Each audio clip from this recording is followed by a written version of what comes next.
Hello everyone, how are you? I hope all of you are fine. I am Dhara.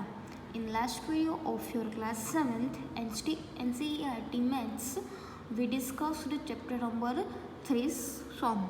Today we start chapter number 3, question number 5. The question number 5 is the weight of 10 student is as follows. तो आपको क्या दिया है, 10 students जो है उसका wait दिया है। तो अलग अलग वेट है 30, 39, 37, 33, 39, 40, 31, 36, 35, 40। तो ये क्या है, आपको उसका डेटा दिया है।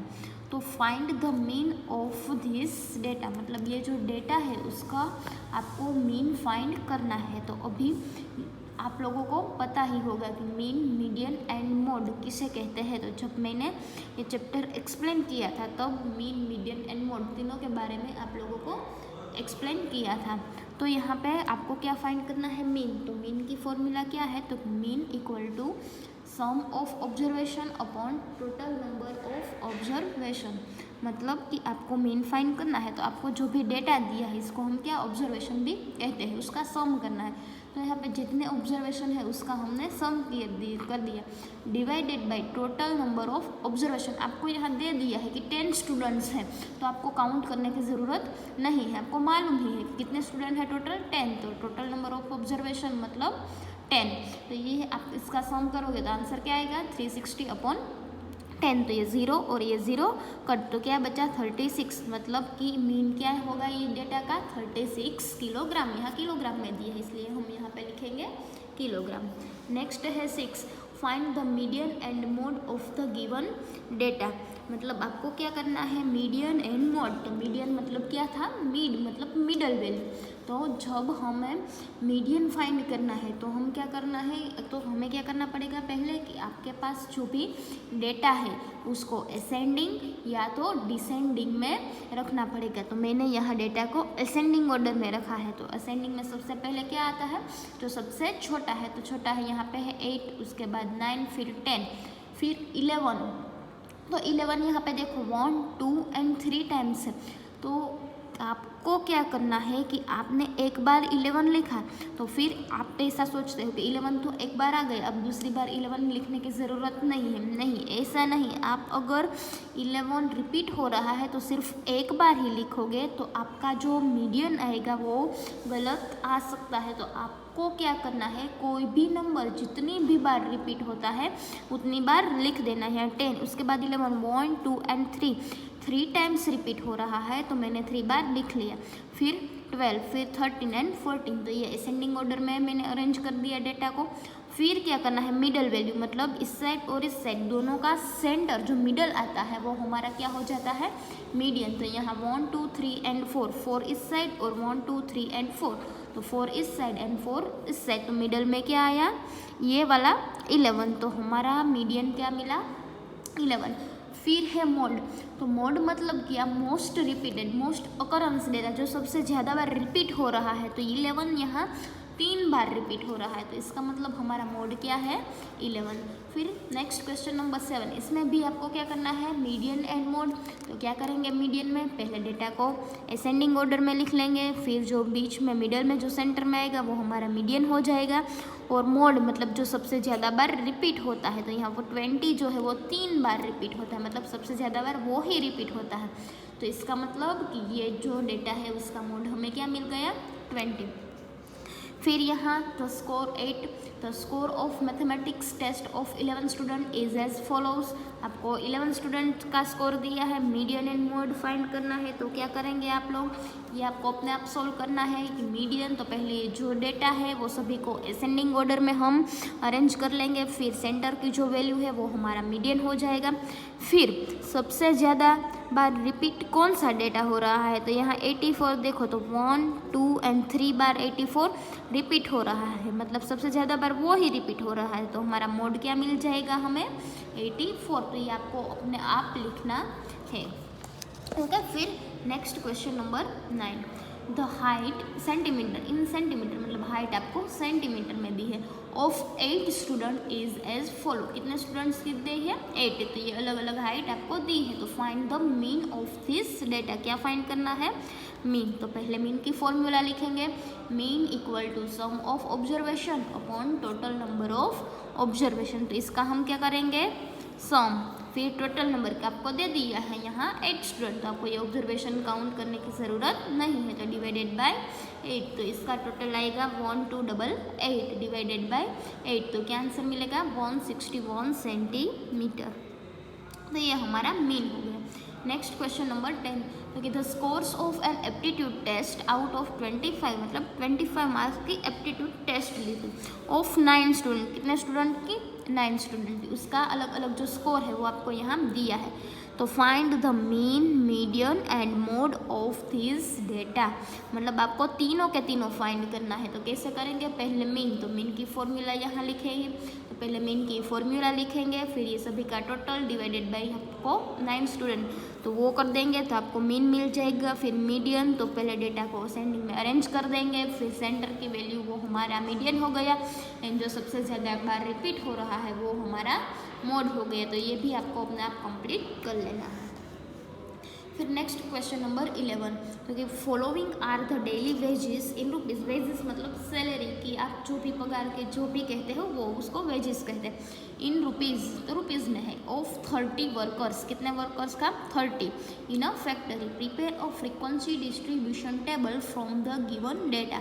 फ्रीक्वेंसी डिस्ट्रीब्यूशन टेबल मतलब मैंने टेली मार्क वाला समझाया था वो। तो आपको 30 जो वर्कर्स है उसका वेजेस जो है वो आपको यहाँ पे दिया है। तो आपको क्या बनाना है? Frequency distribution table. तो उसमें क्या पहले वेजेस हमें दिया है, तो हम यहाँ पे लिखेंगे वेजेस, फिर टेली मार्क एंड फिर फ्रीक्वेंसी। तो वेजेस आप देखोगे तो 40, 50, 60, 45 ऐसा है, 40, 25 और 41, 42 ऐसा नहीं है, 5 का गैप है। तो पहले हम वेजेस लिख देंगे कि 40, 45, 50, 55, 60, 65, 70, 75 एंड 80 यहाँ पे है, तो 80 तक लिख लिया। फिर टेली मार्क, तो टेली मार्क मतलब मैंने बताया था कि 40 जो है कितनी बार आ रहा है, तो हम ये 40 कितनी बार आ रहा है वो काउंट करेंगे। तो ये 1, फिर ये 2, फिर 40 नहीं है, एक बार आया तो हम क्या करेंगे? एक टेली मार्क। ये दूसरी बार आया तो दूसरा टेली मार्क्स, तो अब नहीं है। फिर क्या करेंगे? फ्रीक्वेंसी मतलब कितनी बार रिपीट हुआ वो। फिर है 45, तो 45 ये एक बार, फिर 45 यहाँ पे, तो ये दूसरी बार, फिर 45 यहाँ पे, तो ये तीसरी बार, फिर 45 नहीं है, फिर 50, तो ये 50 एक बार, 2 बार, यहाँ हम ऐसे टेली मार्क लगा देंगे 2, फिर 50 यहाँ, तो फिर यहाँ 3, ये 4, फिर 50 नहीं है, ओके। फिर 55, तो 55 यहाँ से स्टार्ट करेंगे एक बार, फिर 55 यहाँ आया, दूसरी बार यहाँ, तीसरी बार यहाँ, चौथी बार, फिर यहाँ पे 5वीं बार। तो जब 5वीं बार आएगा तो हम 1, 2, 3, 4 एंड यहाँ एक ग्रुप बना देंगे, मतलब हमें काउंट करने में ईजी हो जाएगा। मतलब 5वीं बार हम ऐसे करते हैं। फिर 60, तो 60 1 टाइम, फिर 2, फिर 3, ये 4 एंड ये 5, फिर 60 नहीं है, 65, तो 65 ये 1 टाइम, फिर 65 ये 2 टाइम्स, फिर यहाँ 3 टाइम्स, फिर है 70, 70, तो 70 ये लाइन में नहीं है, फिर यहाँ पे भी नहीं, फिर यहाँ एक बार एंड यहाँ दूसरी बार, फिर है 75, तो 75 ये एक बार, फिर दूसरी बार, फिर यहाँ तीसरी बार, फिर है 80, 80, तो यहाँ एक बार 80, यहाँ 2 बार, फिर 80 नहीं है, ओके। सभी नंबर आ गए। तो अब फ्रीक्वेंसी मतलब कितनी बार रिपीट हो रहा है, तो ये 1 एंड ये 2 टाइम्स, ये 1, 2, 3, ये 1, 2, 3, 4, ये ग्रुप बंडल ऐसा है तो ये 5 ही है, काउंट करने की ज़रूरत नहीं है। ये 3 टाइम्स, ये 2 टाइम्स, 1, 2, ये 3 टाइम्स नहीं है 2 टाइम्स। तो ये आपका क्या हो गया? Frequency distribution table. फिर नेक्स्ट बार ग्राफ, तो वो बार ग्राफ भी मैंने एक्सप्लेन किया था। तो क्या है कि वेट किस में दिया है, किलो में, और फॉर 5 स्टूडेंट्स, कितने स्टूडेंट्स का वेट है यहाँ, 5 स्टूडेंट का, are given below. Draw a bar graph using scale, मतलब स्केल भी आपको दे दी है कि 1 सेंटीमीटर इक्वल टू 5 किलो। तो आपको ये जो एक बॉक्स है तो उसके बीच कितनी स्केल रखनी है आपको यहाँ दे दी है कि 5 सेंटीमीटर, तो हम 5 सेंटीमीटर का गैप रखेंगे। तो 5, 10, 15, 20 कहाँ तक दिया है डेटा, तो यहाँ 65 ज़्यादा है, इससे ज़्यादा नहीं है, तो हम 70 तक करेंगे तो चलेगा। तो 5, 10, 15, 20, 25, 30, 35, 40, 45, 50, 55 ऐसे 5 का गैप रख के हमने ये मार्क लगा दिया। फिर पहले है रमेश, तो रमेश का कितना वेट है, 65, तो ये स्टूडेंट का नेम यहाँ हमने रमेश लिख लिया। फिर 65, तो यहाँ देखेंगे 65 कहाँ पे है, यहाँ पे, तो यहाँ हम क्या लगाएंगे, पहले ऐसा लाइन ड्रॉ कर देंगे, फिर बार ग्राफ ड्रॉ कर देंगे।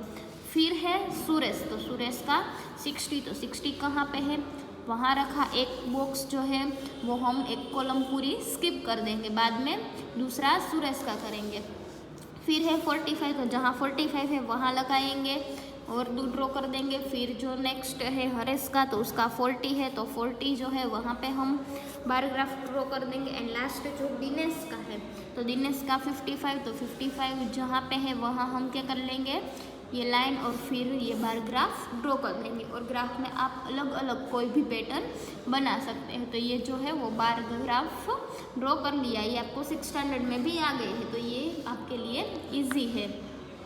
फिर नेक्स्ट है, ये था सिंगल बार ग्राफ। अब नेक्स्ट जो है the performance of 5 students in maths and science is given below, मतलब जो 5 स्टूडेंट्स का मैथ्स एंड साइंस दोनों के मार्क्स दिए हैं। तो ड्रॉ और डबल बार ग्राफ, अब क्या कौन सा ग्राफ है, डबल बार ग्राफ। तो 1 सेंटीमीटर इक्वल टू 10 मार्क्स, कितना गैप रखना है, स्केल आपको 10 मार्क्स की, तो हम कितने गैप रखेंगे, 10 मार्क्स की। तो यहाँ डेटा मैक्सिमम 90 मार्क्स तक है, तो हम 100 तक करेंगे। तो 10, 20, 30, 40, 50, 60, 70, 80, 90 एंड 100। ओके, फिर स्केल आपको 10 मार्क्स की दी तो वो हमने रख ली। तो अब क्या करेंगे कि जब 5 मार्क्स की थी तो हम यहाँ पे 1, 2, 3, 4 एंड 5 ऐसे काउंट करेंगे। तो लेकिन यहाँ 0 से स्टार्ट होता है, तो हम 1, 2, 3 से काउंट करेंगे, 1, 2, 3, 4 एंड 5। तो यहाँ तो 5 होगा, लेकिन हमारे यहाँ पे कितना है, 10। तो इसका मतलब हम क्या हम करेंगे कि यहाँ पे 10 टोटल, कौन सा गैप कितने रखा है हमने, 10। तो ये 5 है टोटल लाइन, ये एक बॉक्स के बीच में, तो 10 डिवाइडेड बाई 5, 10 को 5 से डिवाइड करेंगे। ओके, तो जितने भी गैप रखते हो उसको आप ऑलवेज 5 से डिवाइड करो। तो कितना आएगा, 10 डिवाइडेड बाई 5, तो 5 2 ज़ा 10, मतलब यहाँ हम 2 को, इसको 1 नहीं, अब कैसे काउंट करेंगे, 2 का गैप। तो ये 0 से 2, 4, 6, 8 एंड 10। फिर एक लाइन 12, 14, 16, 18 एंड 20। तो अब आपको क्या कहा है यहाँ पे कि बीना जो है उसको मैथ्स में 75 मार्क्स आया है। ओके, तो 75 कैसे काउंट करेंगे, तो ध्यान से देखना, यहाँ क्या है हमारा 70, तो इसको हम 71 इसमें नहीं कहेंगे। क्यों नहीं कहेंगे, क्योंकि यहाँ 70 और यहाँ डायरेक्ट 80 आ जाता है, तो गैप कितने का है, 2 का। तो 70, ये हमारा 72, ये 74, 76। तो आप देखोगे तो 75 तो नहीं है, तो यहाँ क्या आया 74 एंड यहाँ है 76। तो 74 एंड 76 उसके बीच हाफ लाइन, तो इसका मतलब ये क्या हो गया 75। तो ये जो मैंने लाइन ड्रॉ की वो कितनी हो गई हमारी 75। तो वहाँ हमने ये बार ग्राफ ड्रॉ कर दिया। फिर उसको बिना को साइंस में कितना आया 85। तो 85 को हम कैसे काउंट करेंगे, ये हमारा 80, फिर 82, 84 एंड यहाँ 86। तो 4 एंड 6 के बीच में सेंटर में, तो यहाँ हमारा 85 आता है। तो ये 85 पे मैंने लाइन ड्रॉ कर दी और ये ग्राफ बीना का हो गया। इससे आपको गीता, सीता, ब्रीना एंड लास्ट जो नीला है उसका आपको ड्रॉ करना है। अगर मार्क बीच में है 35, 45 ऐसा है, तो आपको क्या करना है, दोनों के सेंटर पे लाइन ड्रॉ करनी है। तो ये आपका डबल बार ग्राफ हो गया। ओके, यहाँ आपका वर्क बुक में चैप्टर नंबर 3 जो है डाटा हैंडलिंग वो कंप्लीट होता है। तो आज आपको वर्कबुक में चैप्टर नंबर 3 कंप्लीट कर लेना है। ओके, एंड जिसको कोई भी टॉपिक या तो कोई भी कंसेप्ट है या कोई क्वेश्चन है जो समझ में ना आया हो तो आप मुझे कमेंट करके बता सकते हो। Thank you.